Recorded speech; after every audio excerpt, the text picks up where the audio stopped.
Market downturns are a reality of retirement. They're a reality of early retirement, of becoming financially independent. And if you retire early, then you're going to experience plenty of market downturns while you are retired. It's just something that you're going to have to live with. Here's how you can keep those market downturns from ruining your early retirement. Hello everyone, my name is Zach, and welcome to On Cash Flow, where I help you become a master of your own cash flow. Now let's get started. In order to help make this make sense, I want to present to you a typical scenario of financial independence. So in this scenario, we have someone that is retired early, and when they retired, their portfolio was worth $1 million. So they had investments that all equaled up to be $1 million. And this hypothetical person retired in September of 2021. And when they retired, they started with the famous 4% safe withdrawal rate. And based on that, they would be withdrawing $40,000 per year. Or if you average it out by 12 months, that's going to be $3,333 per month. However, 1 year has passed and they have experienced a pretty significant market downturn like what's happening at this very moment. So now their new portfolio value is worth about $830,000 instead of $1 million. And during that same time, in that same 1 year time span, they've experienced a CPI inflation rate of 8.3%. Based on this, if they were to follow the traditional 4% withdrawal rate, they would have to adjust their spending upwards for that inflation rate of 8.3%. And so if they did, now their new withdrawal rate is going to be $3,610, which is an increase of $277 per month. That is that 8.3% increase based on the CPI for that one full year. And you can already see that this might be pretty darn bad if they actually followed that old 4% rule, because we've had a market downturn and very high inflation. What I want to present to you here is how you can avoid having that devastate your portfolio in early retirement. But first, I want to say really quick, I do have a full guide on how you can actually get to retirement, how you can actually get to financial independence through investing. And I'll mention that again at the end of this video.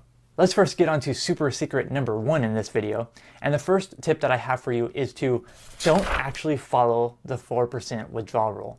The traditional 4% withdrawal rule, you start with 4% and then you adjust upwards for inflation, whatever the CPI is.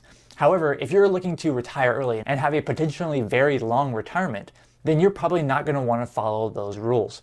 You're probably going to want to dial it back a little bit. And one way you can do that is you can actually not adjust your spending for inflation. So as we've seen with that 1 year time period, inflation was 8.3%.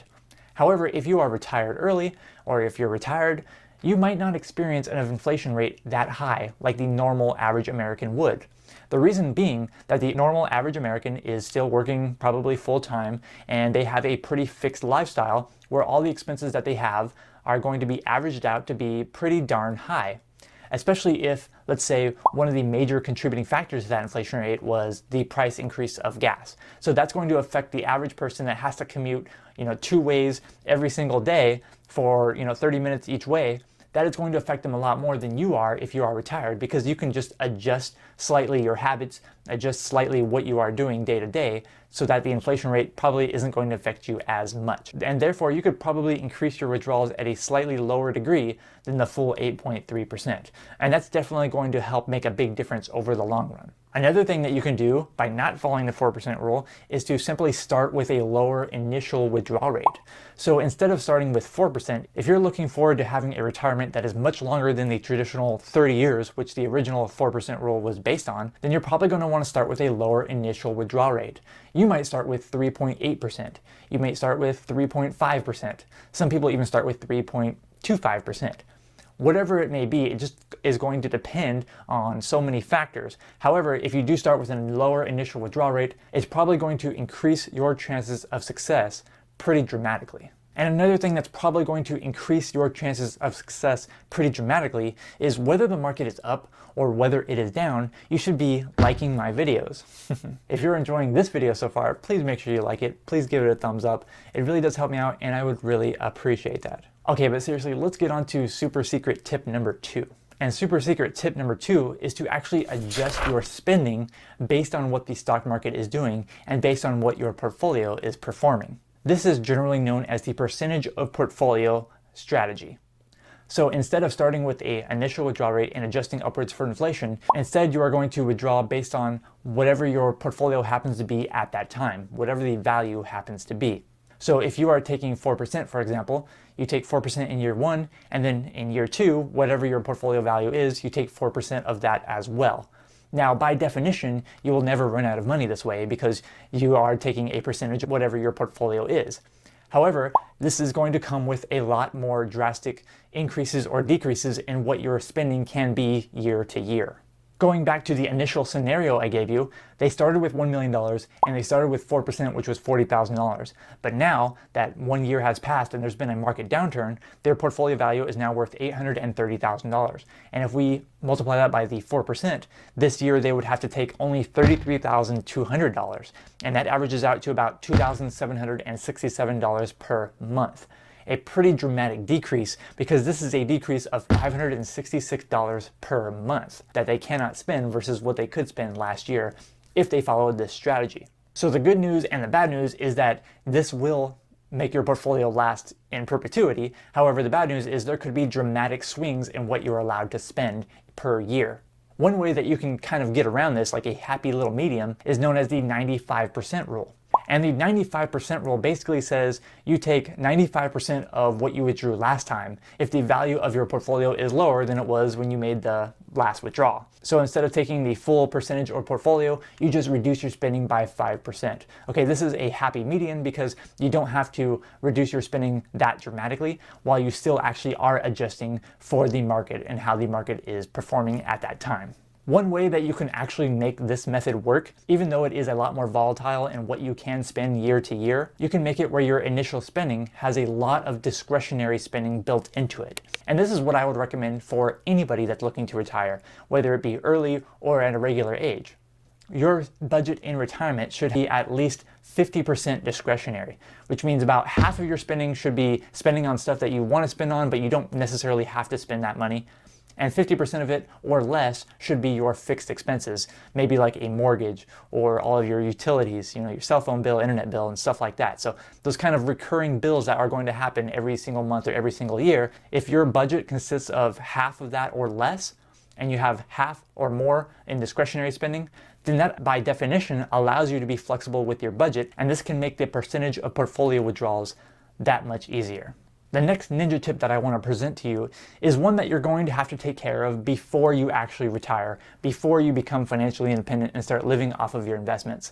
And that is to simply just be realistic with what your asset allocation is going to be when you actually go to retire.